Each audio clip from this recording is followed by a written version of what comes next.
Bonjour, je suis Cathy Ebel-Bitoun. J'ai co-créé Innove la vie pour vous apporter des solutions pour voir la santé autrement. Tout ce qui est prévention, c'est très important. Et pour la prévention du stress, il nous semblait essentiel de vous apporter quelque chose de nouveau. C'est pourquoi nous nous sommes alliés à des sophrologues. Bonjour, Véronique Brunel-Botrema. J'ai donc co-créé Innove la vie avec Cathy. On va le voir dans les petits exercices.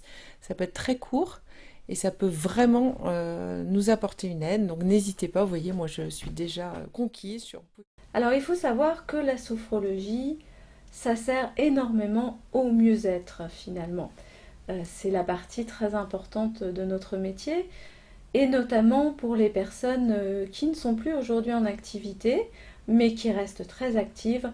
C'est un métier qui peut leur apporter beaucoup en termes de relaxation, détente, apprendre à respirer, ça c'est important.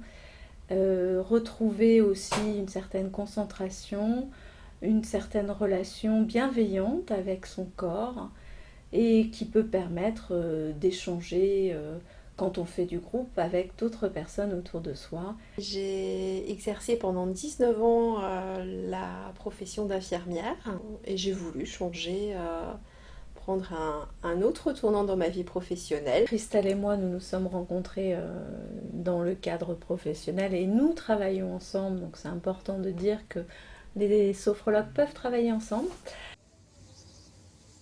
C'est une méthode psychocorporelle qui allie un travail de respiration avec des exercices de relaxation dynamique et puis des exercices de visualisation. Quand on dit relaxation dynamique, ça veut dire qu'on est debout, mais la relaxation et la sophrologie se pratiquent également allongée ou assise. C'est au choix des participants. La sophrologie est une méthode douce qui vraiment prend en compte chaque individu, et ça c'est important, et qui va vous permettre de gérer souvent le stress. Des problèmes de sommeil. Oui, également. Confiance. Confiance.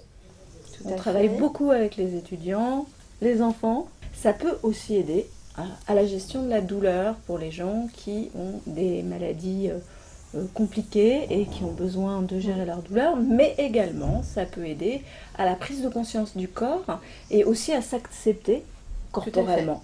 Ça c'est important de le dire. Travailler avec des gens qui ont aussi des pathologies telles que le cancer pour les aider lors de séances de chimiothérapie, différents traitements comme aussi les personnes qui ont des fibromyalgies. Enfin, c'est très... Les phobies. Les phobies. Bon, beaucoup de choses en fait. Le champ de la sophrologie est vraiment très vaste.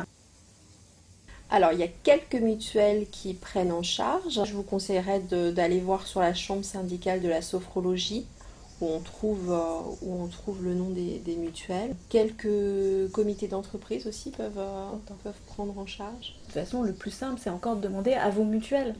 Vous les appelez, vous leur demandez s'il y a des séances de prise.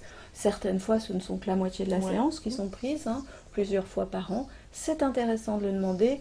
Tous les sophrologues ont un numéro de SIRET. Nous pouvons donc vous faire des factures. Ça, c'est important de le savoir.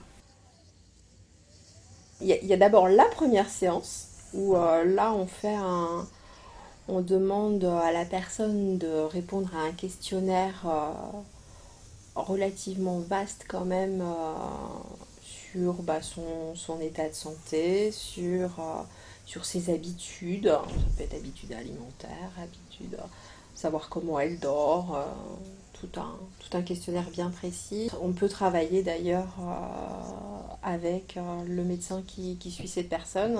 Pour certaines pathologies, c'est mieux de se mettre de travailler en collaboration avec un autre professionnel de santé. Pas que, puisque pour les enfants, on travaille beaucoup avec les orthophonistes ou les psychomotriciens. Et on travaille vraiment en pluridisciplinaire. Il faut savoir que nous avons de vrais échanges entre professionnels de santé au jour d'aujourd'hui. Choisir son sophrologue. Eh bien déjà, il y a des annuaires qui se trouvent sur les chambres syndicales, sur les fédérations. Chaque école possède son propre annuaire. par les pages jaunes également, hein, les sites internet. Et le mieux pour choisir un sophrologue, je dirais que c'est comme quand on choisit son coiffeur, son dentiste, son fleuriste, ce que vous voulez. Et ben c'est déjà d'aller le rencontrer au téléphone dans un premier temps, et puis de le voir et de sentir si vous vous sentez bien avec, si la méthode vous convient. Et de faire quelques essais, 2-3 séances, pour voir si ça se passe bien avec le sophrologue. Bien entendu, si ça ne se passe pas bien, vous pouvez en changer. C'est comme toutes les professions.